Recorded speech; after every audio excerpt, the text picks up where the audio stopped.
Let us imagine that suddenly we find out that we have an hour or two left to live. All of a sudden, all of our plans, all the things that were important to us are no longer important.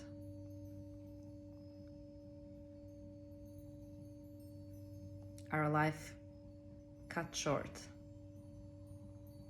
What are some of the thoughts that you see passing through your mind, knowing that you have to die in the next hour?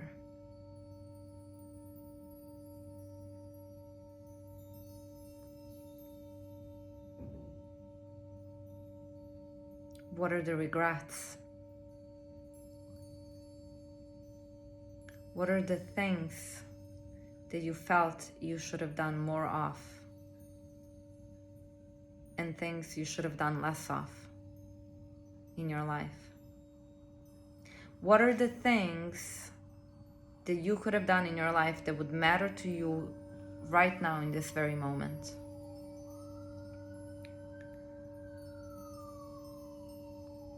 This is the analytical meditation on death and impermanence from the Tibetan Buddhist wisdom tradition.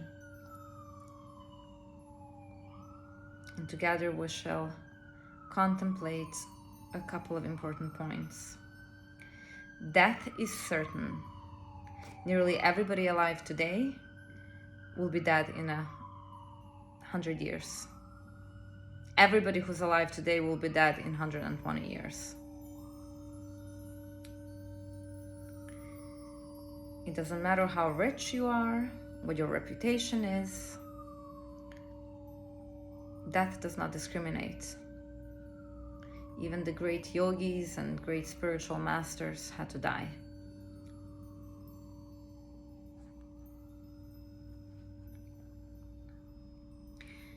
One cannot add time to life, because with every breath, we're racing closer to our death.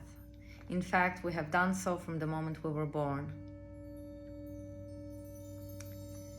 And the time that we have in our life to dedicate ourselves to our evolution is extremely limited. Think about it. 1/3 of our life is spent sleeping, unconscious.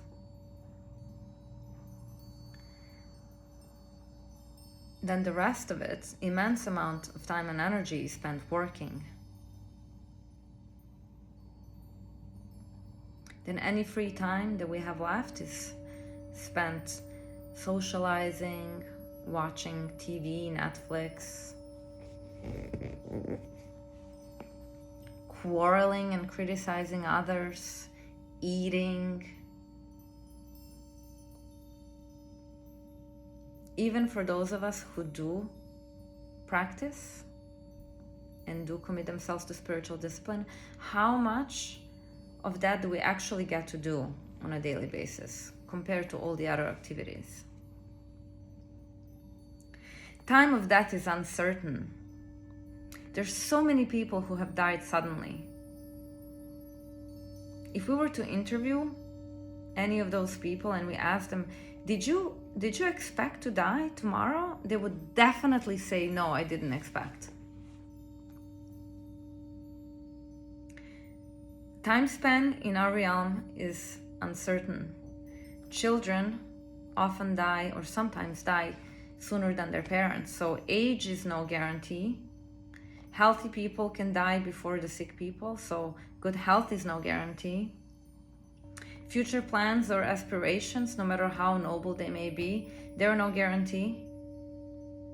In fact, the majority of people on this planet will die before they have completed their life's work.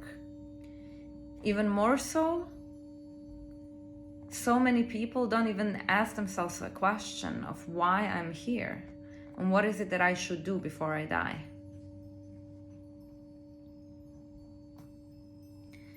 There's so many things that can kill us. Inner ailments and sicknesses and diseases are plentiful. Externally speaking, natural disasters, accidents, freak accidents, wars, murderers, even things that are supposed to nourish us, like food, water, air, can get contaminated and kill us. In fact, there are people in this world who died at the hands of their loved ones even.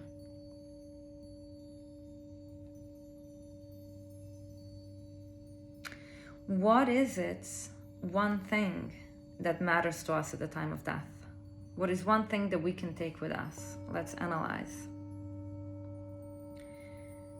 We spent immense amount of time and energy acquiring money and possessions.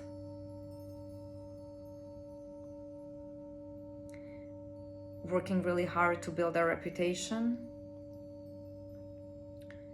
Acting in ways to get other people to like us and validate us, which often means we're not true to ourselves. But at the end of our life, none of those things will mean anything to us whatsoever. They will not help us, and we cannot take them with us. Money and possessions stay behind. There are those among us who have even killed people for their possessions. And certainly we have all done things like manipulate and lie to others to preserve our reputation. The only way in which those things will show up for us at the moment of death is in the form of regret if we have done something negative to acquire them. Next, friends and family cannot accompany us when we're dying. We die alone. It's only me, myself, and I. We have spent endless amount of time and energy socializing, investing into interpersonal relationships, which naturally it's important to have meaningful relationships and meaningful moments with such people. But we do it to the extent where very little time is left for us to cultivate the most important relationship we'll ever have, that which are with ourselves, the relationship with ourselves, where we can look within and analyze our mind and analyze ourselves, work on our own evolution, on our attitude, check in how we're conducting ourselves in this world.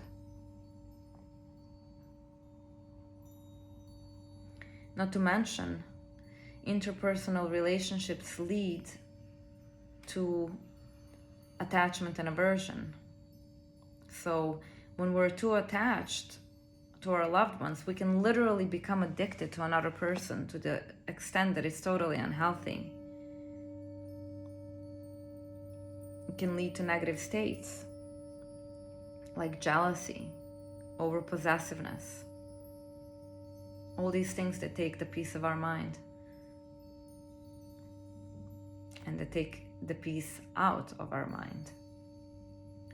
And with our foes, the aversion leads us to hatred and saying and doing things that are really unwholesome, that hurt people.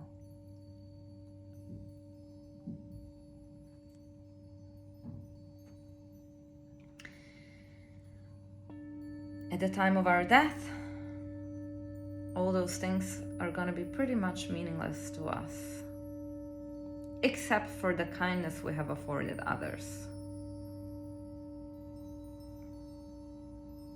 That's the imprint that's going to make us feel good about ourselves and like we have used our life not only for our own pleasure and benefit, but also to kind of make somebody else's life a little bit better. And finally, our body, our most prized possession, that which is the house to our consciousness and our soul, the vehicle that keeps us in this material realm, even that we will have to leave behind. This body which we are so attached to, and we spend so much energy into trying to keep it beautiful,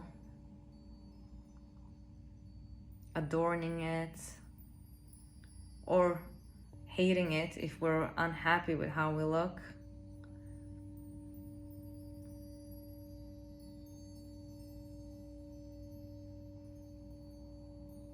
Even that we'll have to leave behind. Earth to earth, dust to dust.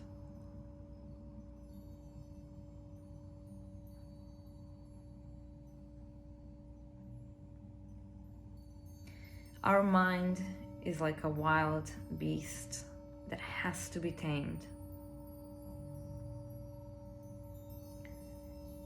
It's hijacked by the ego, which is kind of a human animal within that's self-protective, self-preoccupied.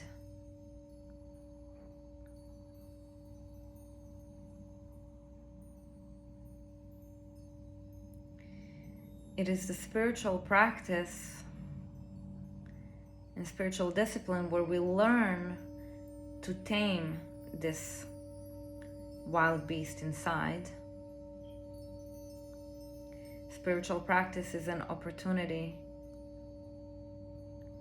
for us to develop self-awareness so that we can see ourselves as we really are, that we can cultivate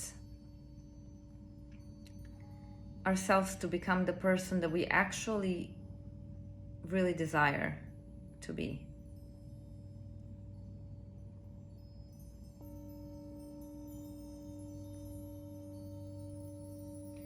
Spiritual practice is what will ultimately cause us to alter our thoughts, words, and actions. And these are the three things that create imprints. Everything we do, say, and think creates an imprint. And it causes us to see the world and ourselves in the way that we do. It is these imprints that will matter at the moment of our death. It is these imprints that will come to us and we will ponder on them, evaluate them. And for this reason, we should generate a resolve right now that because death is absolutely certain and it will happen to me, and I don't know when it will happen, it might happen even tomorrow, that I should stop sacrificing my precious human life to worldly concerns, petty pursuits, and that I should dedicate myself and make a promise to myself that I will begin to prioritize spiritual practice from this day on. So really take a moment and make that resolve strongly. And the past 13 minutes passed as if in a dream. They're gone, just like that. And we should rejoice that we spent this time in contemplation of something that's meaningful and useful, so that we can see where we are, and if we don't like where we are, we can make adjustments. And let's dedicate the efforts that we just put in so that we may evolve and grow and live life in a more meaningful way, not only for our own sake, but also for the sake of all other sentient beings. Thank you so much.